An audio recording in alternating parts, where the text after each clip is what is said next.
Last episode में हमने देखा था कि लिंग डोंग उस ड्रैगन ऐप के ब्लड को रिफाइन करता है और पहले से ज्यादा पावरफुल बन जाता है। गुआन भी बदला लेने के लिए वहां आ जाता है और उस पर हमला कर देता है, पर लिंग किसी तरह वहां से बच निकलता है क्योंकि वो और ज्यादा फाइट करना नहीं चाहता था और उसके गुआन ने उसकी पावर को सील कर दिया था। और अब वो एक सिटी में पहुंचता है जहां पर वो ऑक्शन में पार्टिसिपेट करता है और तरह तरह के ट्रेजर को खरीद लेता है। इसके बाद में वो चेंग मास्टर के थ्रू अपने इस एनिसेंट स्पेयर को अपग्रेड कराता है। तभी वहां पर हुओजोंग आकर के उससे वो स्पेयर सेल करने का बोलता है, पर चेंग मास्टर उसे वहां से जाने का बोल देता है और लिंग को जल्दी से जल्दी सिटी को छोड़ने की सलाह देता है। तो दोस्तों देखेंगे आज की एक्सप्लेनेशन में क्या लिंग डोंग डर करके सिटी को छोड़ करके चला जाएगा या फिर वो हुओजोंग का सामना करेगा, इसका पता हमें आज की एक्सप्लेनेशन में लगेगा। तो चलिए स्टार्ट करते हैं। अब हमें हुओजोंग को दिखाया जाता है जो अपने फादर के पास पहुंचता है, जो एक पपीट पर अपनी पावर का यूज कर रहा था, जिससे वो पपीट के अंदर की पावर और ज्यादा इंक्रीज हो जाती है। ये सब देख करके हुओजोंग बहुत खुश था। अपने बेटे को खुश देख करके उसके फादर उसे बताते हैं, ये पपीट स्पेशली मैंने तुम्हारे लिए बनाई है। जब तुम उस एनिसेंट डेजर्ट में जाओगे ये तुम्हारे लिए काफी हेल्पफुल रहेगी। और हुओजोंग को उसका ट्राई करने का बोलता है। और जब हुओजोंग उस पपीट पर अपनी पावर का यूज करता है तो वो उसकी पावर को सील कर उल्टा उस पर हमला करने को आती है और वो इतनी स्पीड से आती है, उससे पहले उसके फादर उस पपीट को कंट्रोल कर लेते हैं। ये देख करके हुओजोंग हैरान था, उसकी स्पीड और पावर अमेजिंग थी। फादर बताते हैं ये टलिस्मान डॉल मैंने अपनी मेंटल पावर को कंबाइन करके बनाई है और जब तुम एनिसेंट ग्रेट डेजर्ट में जाओगे तो ये तुम्हें प्रोटेक्ट करेगी और मैं भी टेंशन फ्री रहूंगा। उसके स्पीड पावर को देख करके हुओजोंग उसे अपने पास रख लेता है क्योंकि वो भी अब इस तलिस्मान पपीट का यूज कर लिंग डोंग की उस स्पीयर को हासिल करने की सोच रहा था। इसके लिए वो अपने फादर को थैंक्स कहता है। तभी उनका एक बंदा आकर के बताता है, आपने जिस पर नजर रखने को कहा था, मतलब कि लिंग डोंग पर, हम उस पर सुबह से नजर बनाए हैं पर वो अभी तक बाहर नहीं आया, हमें सारा दिन हो गया, क्या आप अभी भी यही चाहते हैं? वो जंग कंटिन्यू नजर बनाए रखने का बोलता है। तब उसके फादर उसे पूछते हैं आखिर क्या मैटर है। वो जंग कहता है कुछ खास नहीं, मुझे एक स्पेशल ट्रेजर मिला, मैंने उसे खरीदने का भी बोला उस बंदे को, लेकिन वो बंदा उसे सेल करना नहीं चाहता, मुझे वो हर हाल में चाहिए। मैंने उसे एक दिन का समय भी दिया सोचने का, तो बस मुझे उसी का इंतजार है। वहीं लिन दी आओ जी आओ तीनों ऑक्शन में खरीदे उस शील्ड मीन्स उस कारपेट को देख रहे थे क्योंकि वो कोई भी वर्क नहीं कर रही थी।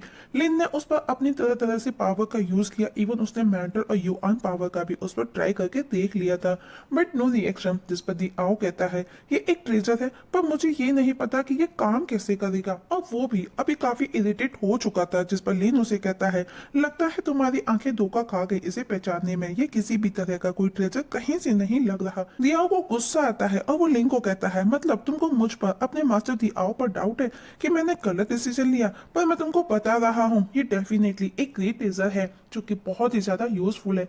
जियाओ भी बेटा बोर हो रहा था, तब लिंग पूछता है अगर तुम सही थे तो ये ट्रेजर कहाँ है, कैसे काम करेगा? पर दियाओ वापस से वही रिपीट करता है, मुझे नहीं पता कि इसे कैसे खोला जाए। तब लिंग कहता है मैं तो हार गया, अब आप कोशिश करें और अगर तुम भी हार जाओ तो मुझे इसके 1,50,000 प्योर युआन प्लीज दे देना जो मैंने इसको पे किया था। बेचारा दिया वहां से चुपचाप चला जाता है। अब लिन उसे देख करके सोचता है कि आखिर ये किस तरह का ट्रेजर है और अपनी युआन और मेंटल पावर को देखते हुए उसी के बारे में सोच रहा होता है कि आखिर ये ट्रेजर है तो मेरे पावर से ये कोई रिएक्ट क्यों नहीं कर रही। तभी वो देखता है कि वो रिएक्ट मीन्स एक्टिवेट होने लगी थी। जैसे ही वो उस पर अपनी पावर का यूज करने लगता है वो कारपेट एक्टिवेट होकर के हवा में उठने लगती है, पर तभी जोरदार धमाके के साथ में लिन दूर जाकर के गिरता है। तभी तियाओ आकर के पूछता है ये तुमने क्या किया था? लिन बताता है मैंने सिर्फ अपनी मेंटल और युआन पावर का यूज किया था और मैंने देखा ये एक्टिवेट हो रही थी। दियाओ को भी यकीन नहीं होता कि ऐसा कुछ हुआ। कहता है जो भी है अगर ऐसा हुआ है तो वो उसे दोबारा से ट्राई करने का बोलता है वही सब, पर लिन मना करता है क्योंकि उसने अभी अभी ट्राई करके देखा, वो बोला इसमें खतरा है, वो डरा हुआ था। पर दियाओ उसे समझाता है बच्चे आराम से, तुम अपनी युआन पावर और मेंटल पावर को बैलेंस बना करके इस पर यूज करो। अब लिन भी मान जाता है और लिन उसकी पूरी बात सुने बिना अपनी पावर का यूज करना स्टार्ट कर देता है, जिससे वापस से उस एनर्जी से जोरदार धमाके के साथ में वो दूर जाकर के गिरता है और दियाओ भी हवा में घूमने लगता है। वो लिन पर गुस्सा करता है कि तुमको कहा था ना बच्चे, धीरे धीरे करो, आराम से, तुमको जल्दबाजी किस बात की है। और अब लिन वापस से कोशिश करता है जिसमें दियाओ उसे बैलेंस बनाने में सजेस्ट करता है और ऐसा वो बार बार करती है और ऐसा करते करते उन्हें रात से सुबह हो जाती है और वो अब कालीन भी एक्टिवेट हो चुकी थी, वो उसे कंट्रोल कर पा रहा था। दियाओ कहता है क्यों मान गए ना अपने मास्टर को, मैंने कहा था ना कि ये एक खजाना है। तब लिन पूछता है ये बताओ कि ये किस तरह का खजाना है।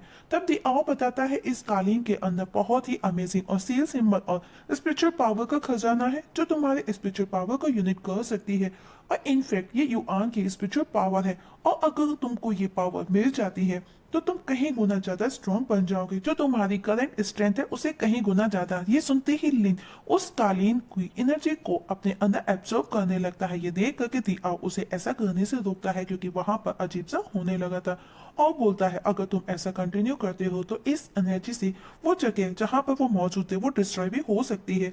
लिन भी उसकी बात मान जाता है और बाद में ट्राई करने का बोल करके चुप हो जाता है। फिर वो कुछ सोचते हुए सबसे पहले द हुआंग को छोड़ने का बोलता है, जिस पर दियाओ कहता है भला तुम इतनी जल्दी में क्यों हो। जिस पर लिन बताता है हुओ जोंग वो चुप नहीं बैठेगा और मैं फिलहाल कोई फाइट करना नहीं चाहता। जिस पर दियो कहता है अगर ऐसा है तो तुमको डर किस बात का, तुम्हारे लिए अच्छा है, तुमको और एक्सपीरियंस हो जाएगा। पर लिन फिलहाल कोई फाइट नहीं चाहता और वहां से जल्दी से चलने का बोलता है। और अब जब वो वहां से बाहर निकलता है तो वो नोटिस करता है कि कोई है जो उस पर नजर बनाए है, लेकिन फिर भी वो चुपचाप वहां से आगे बढ़ जाता है क्योंकि फर्स्ट तो वो कोई फाइट नहीं करना चाहता था, सेकेंडली अगर ऐसा होता है तो वो नहीं चाहता कि सिटी के मासूम लोगों का कुछ भी कैसा भी नुकसान हो, जो कि हुओजोंग के लोग थे जो उस पर नजर बनाए थे। और जब वो सिटी से बाहर आता है तो भी वो नोटिस करता है कि अभी भी कोई उसको फॉलो कर रहा है। जिस पर लिन कहता है मुझे पता है तुम काफी समय से मेरे पीछे लगे हो, क्या आप भी तुम बाहर आना नहीं चाहते। और तभी हम देखते हैं कि हुओजोंग अपने बंदों के साथ में उसके सामने वहां आ जाता है। अब हुओजोंग हंसते हुए कहता है मेरे भाई लिंगडोंग, इतनी जल्दी में तुम कहाँ जा रहे हो, जाते जाते वो एनिसिड स्पीड वेपन तो मुझे दे जाओ। और मैं अभी तक आपके जवाब का वेट कर रहा था पर आपने मुझे कोई जवाब नहीं दिया और निकल लिए। जिस पर लिंग कहता है आप भूल जाए उसे।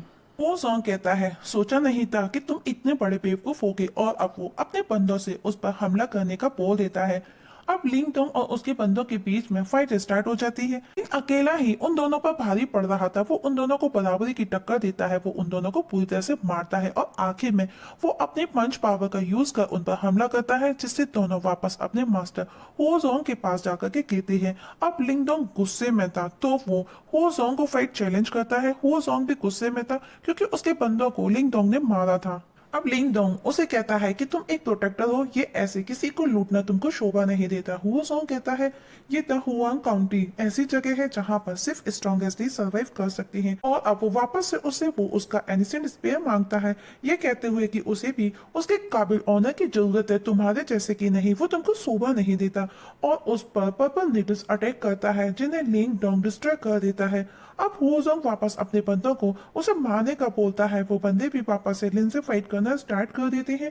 उस दौरान हुओजोंग अपने बंदों को निडल से सपोर्ट कर रहा था, ये देख करके लिंगडोंग को भी गुस्सा आ जाता है और अब वो भी अपनी उसी एनिसेंट स्पेयर को निकाल करके उसके बंदों को मार गिराता है। और इस जगह हमारी आज की एक्सप्लेनेशन खत्म हो जाती है। तो दोस्तों देखेंगे नेक्स्ट एपिसोड में क्या होगा, क्या लिंगडोंग वोजोंग को मार करके वहां से बच करके निकल पाएगा या फिर लिंगडोंग उल्टा वोजोंग के जाल में फंस जाएगा। इसका पता हमें आगे की एक्सप्लेनेशन में लगेगा, जिसका नेक्स्ट एपिसोड हम जल्दी ही अपलोड करने वाले हैं, तो प्लीज देखना ना भूलिएगा।